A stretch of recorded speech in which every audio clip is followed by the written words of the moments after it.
पढ़िए class 5th का English का चैप्टर नंबर 8 अ जिनी whom no one liked। अ जिनी whom no one liked। एक genie था, जिन था जिसको कोई भी पसंद नहीं करता था। अब इस चैप्टर में ये बताया गया है कि उसको कोई क्यों पसंद नहीं करता था भी, तो इसके लिए हमें चैप्टर पढ़ना होगा। Once upon a time there was a genie. एक समय की बात है कि एक बार एक जिनी था, but this particular genie was famous for spoiling things up. परंतु ये एक अजीब टाइप का, स्पेशल टाइप का जिनी था जो किस वजह से फेमस था? Spoiling things up. वो चीज़ों को स्पॉइल करता था। स्पॉइल का मतलब यहाँ पे है चीज़ों को खराब करना, स्पॉइल करना, ठीक है। When ever someone rubbed the magic lamp. अब रब्ड का मतलब होता है किसी चीज़ को घिसना। वेन एवर जब कभी भी, समवन मतलब कोई भी, कोई एक भी इस मैजिक लैम्प को रब करता था, ही वुड कम आउट। कौन बाहर आता था? वो जिनी जो था वो बाहर आ जाता था एंड से, और क्या बोलता था? What is your wish? आपकी विश क्या है? Then a great cloud of smoke would appear. जैसे वो जिन बाहर आता था, अब आपने देखा होगा कार्टून्स में या फिर और मैजिक वाली चीज़ों में दिखाते हैं कि कोई भी जिन विन निकलता है तो कैसे धुआं धुआं हो जाता है, उसी तरह से then a great cloud of smoke would appear. जैसे वो जिन बाहर निकलता था ना, तो एक बड़ा सा धुआं धुआं क्लाउड के बादल, क्लाउड जैसा बादलों में धुआं ऐसे होता है, ऐसा अपीयर हो जाता था। When somebody wanted something, जब भी कोई कुछ भी चाहता था, he would bring it covered in so much dust। तो वो मतलब अब वो सब क्या है, वहाँ पे चीज़ें जो रखता था वो सब गंदी गंदी चीज़ें रखता था। तो जब भी कोई उससे कोई चीज़ की डिमांड करता था, he would bring it, वो ले तो आता था उस चीज़ को, it covered with so much dust। Dust का मतलब है यहाँ पे धूल, गंदगी, तो उस चीज़ को पूरी तरह से धूल में कवर करके लाता था। That nobody wanted to even touch it, और जिस वजह से कोई भी डिमांड तो करता था चीज़ों की, परंतु उस चीज़ को लेना पसंद नहीं करता था। He would bring it with cover in so much dust that nobody wanted to even touch it।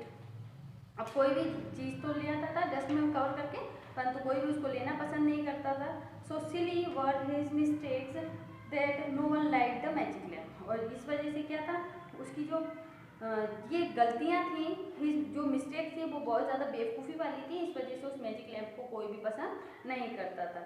So genie didn't come out for fear. अब क्या होता है, जब कोई चीज़ अपन सही से नहीं रखेंगे तो कोई भी उसमें से कुछ भी लेना पसंद नहीं करेगा। अब वो मैजिक लैम्प क्या था, कोई भी चीज़ मंगाओ तो डस्ट से भर के लाता था, तो ऐसे हुआ तो कोई भी उस चीज़ को पसंद करने नहीं लगा, तो इस वजह से वहाँ वो मैजिक लैम्प रखा ही रहता था, और इस वजह से वो काफ़ी सालों तक वो जिनी था वो बाहर नहीं आ पाया।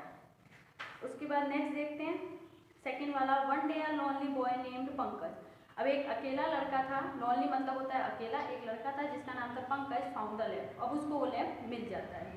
ही hear the sad cries of genie. अब उसके अंदर से हियर मतलब होता है सुनना, सैड क्राइज मतलब बुरी तरह से रोने की जो आवाज़ें थी जिनी की, वो उसको सुन लेता है। कौन? Pankaj. So he decided to try to become his friend. अब वो डिसाइड कर लेता है कि मुझे इसका फ्रेंड बनना है। अब कोई रोता है तो हम उससे पूछ भी लेते हैं कि भाई क्यों रो रहा है, या इसी तरह से वो उससे डिसाइड कर लेता है कि मैं तुम्हारा फ्रेंड बनूंगा।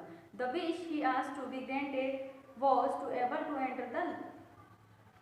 Enter and leave the lamp. The wish he asked, जब उससे विश उसकी पूछी गई, to be granted was to be able to enter the and leave the lamp, मतलब उसकी जो जब उससे पूछी गई भाई तुम्हारी इच्छा क्या है, विश क्या है, तो वो क्या कहता है कि मैं इस जो वो है लैम्प उसमें एंटर होना चाहता हूँ। The genie was helpful to grant this wish. अब जो इस इच्छा को पूरा करने के लिए जो जिनी था वो तो खुश हो जाता है भाई।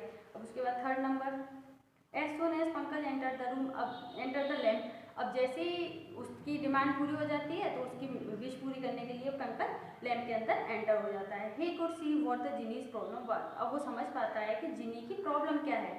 It wasn't that he was a bad genie, और इसी वजह से it wasn't that he was a bad genie, और यही कारण था कि जिसकी वजह से वो बैड जिनी कहलाता था। It was just he was untidy.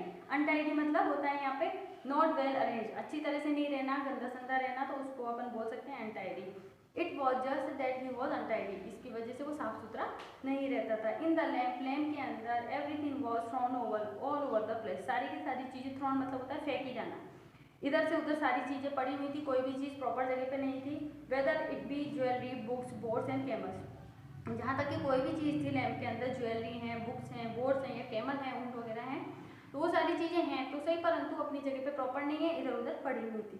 It was clear that the place had not been clean for years. अब वो समझ जाता है, जो पंकज नाम का लड़का होता है वो इस चीज़ से अंडरस्टूड हो जाता है कि उसके समझ में आ जाता है, क्लियर हो जाता है that the place had not been clean for years. ये जो जगह थी, जिनी का जो लैंप था वो काफ़ी समय से क्लीन नहीं हुआ है। Pick up anything and cloud of dust would fly up. अब क्या होता है, अब बहुत सारे अमाउंट में डस्ट, क्लाउड ऑफ डस्ट, जैसे क्लाउड ऑफ मतलब बादल बन जाते हैं ना, उसी तरह के डस्ट के बादल। पिक अप एनीथिंग, हर चीज़ को उठा ला जाते हैं, and cloud of dust would fly up, और जो डस्ट का एक तरह से क्लाउड आता है वो उड़ जाता है। पंकज वॉज सरप्राइज, अब जो पंकज था वो सरप्राइज हो जाता है। द जिनी फेल्ट अशेम्ड, अब जो जिनी होता है ना उसको शर्म लगती है, भाई अब कोई हमारी गलती देखने आता है तो शर्म महसूस होती है ना, ऐसी जिनी को गलती अपनी महसूस होती है। एंड अपोलोजाइज, वो क्षमा मांगता है गलती की। ही सेड, वो बोलता है that a genie's job was very important, एक जिनी की जो जॉब होती है, उसका जो काम होता है वो बहुत ज़्यादा इंपॉर्टेंट होता है। And he had no time for cleaning, मतलब वो सबके लिए विश पूरी करता है तो उसके पास खुद के लिए टाइम क्या रहेगा, और टाइम नहीं रहेगा तो वो कब क्लीनिंग कर पाएगा। तो इसी वजह से उसके पास टाइम नहीं है क्लीनिंग करने का, उसके पास खुद की भी जॉब है। But Pankaj remembered his mother's advice, परंतु पंकज अपनी मम्मी की एडवाइस को रिमेंबर करता है, याद करता है। ही टोल्ड द जिनी, अब वो जिनी को क्या समझाता है, that it was important to keep all his things in order, वो जिनी को समझाता है कि ये चीज़ भी इम्पोर्टेंट होती है कि अपनी चीज़ों को उनकी प्रॉपर ऑर्डर में रखो, प्रॉपर ऑर्डर पर कीप करना चाहिए, प्रॉपर जगह पे रखना चाहिए। एंड सो, और इसलिए they decided to give the place a good clean, और इसलिए वो डिसाइड करते हैं वो दोनों कि उस जगह को एक नीट क्लीन जगह बना देंगे, अच्छा प्लेस, साफ सुथरा प्लेस बना देंगे। अब फिफ्थ वाला पढ़ते हैं। It took them quite a few days, अब भाई गंदगी बहुत ज़्यादा थी, इस वजह से उनको साफ करने में उसको काफ़ी दिन लग जाते हैं, कुछ दिन लग जाते हैं। व्हेन दे फिनिश, अब उसके बाद जब वो फिनिश हो जाता है उनका वर्क, जो क्लीनिंग का वर्क है, everything was gleaming and in its correct place, अब सबकी सब चीज़ें क्या कर रही थी, ग्लीमिंग कर रही थी। ग्लीमिंग मतलब होता है चमकना, एक तरह से साफ सुथरी कोई भी चीज़ हो जाती है तो वो चमकती है ना, इस तरह से सारी की सारी चीज़ें जो थी ग्लीमिंग कर रही थी, और on its place, it's correct place, और सारी की सारी चीज़ें अपनी अपनी सही जगह पे हैं। बुक्स अपनी जगह पे हैं, क्लॉथ्स अपनी जगह पे हैं, जैसे हम लोग घर में रखते हैं उसी तरह से। Now it was very easy to find whatever gift was asked for, अब क्या हो गया भाई, बहुत ज़्यादा ईजी हो गया उस चीज़ को फाइंड करना, जो भी चीज़ विश में हम लोग जिनी से मांगते हैं गिफ्ट के तौर पर, वो चीज़ उसके लिए ढूंढना बहुत ज़्यादा ईजी हो जाता है। And to get it without breaking anything, and get it, और वो चीज़ को गेट कर लेता था, मतलब गेट करना, पाना, विदाउट ब्रेकिंग एनीथिंग। अब जैसे एक चीज़ को उठाते हैं तो बहुत सारी चीज़ें टूट फूट हो जाती है, उसी तरह से टूट फूट नहीं होती थी, सारी की सारी चीज़ें अपनी अपनी प्रॉपर जगह पे थी। तो विदाउट ब्रेकिंग एनीथिंग, बिना तोड़े किसी भी चीज़ को वो क्या करता था, जो भी गिफ्ट उससे मांगा जाता था उसको उठाने में, वो ले जाने में सही तरह से वो उस काम को कर पाता था।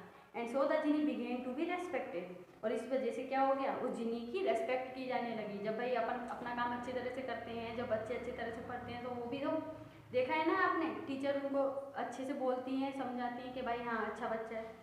इसी तरह से उस जिनी की भी रेस्पेक्ट होने लगी। एंड लाइक्ड वंस मोर, और एक बार वो दोबारा से सबके द्वारा लाइक किया जाने लगा, सब उसे पसंद करने लगे। He learn that nothing great can be achieved without order and cleanliness in all things. अब उसने क्या सीखा, वो जिनी था, उसने ये चीज़ सीखी दैट नथिंग ग्रेट, कुछ भी चीज़ ग्रेट नहीं है, कुछ भी चीज़ इंपॉर्टेंस नहीं रखती है, कैन बी अचीव करना, किसी भी चीज़ को पाना कोई भी बड़ी बात नहीं है, without order and cleanliness in all things, मतलब सब चीज़ों को प्रॉपर ऑर्डर में, विदाउट ऑर्डर अपन रखेंगे तो वो चीज़ें सही जगह पे हमें नहीं मिलेंगी। हमें साफ़ सुथरा रहना चाहिए, डस्टलेस रहना चाहिए, बिना गंदगी के रहना चाहिए, साफ़ सुथरा रहेंगे तो सब हमें पसंद करेंगे, और अपनी चीज़ हम अचीव करने में सही ऑर्डर से हम अच्छी चीज़, सब चीज़ को अचीव कर सकते हैं।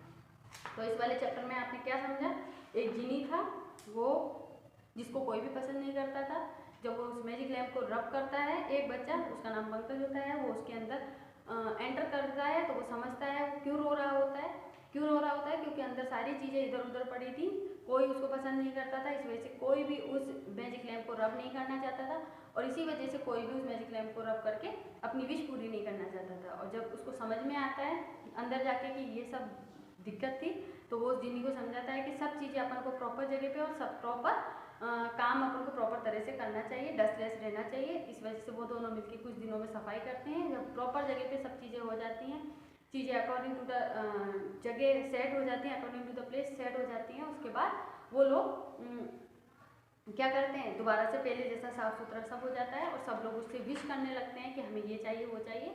तो बिना कुछ टूटे उन चीज़ों को ले जाकर जिनी उनकी विश को पूरी करता है और एक बार से वो जिनी वापस से लाइक किया जाने लगता है। ठीक है, आई होप आपको ये चैप्टर समझ में आया होगा। दोबारा से रीड करें, समझने की कोशिश करें। Thank you.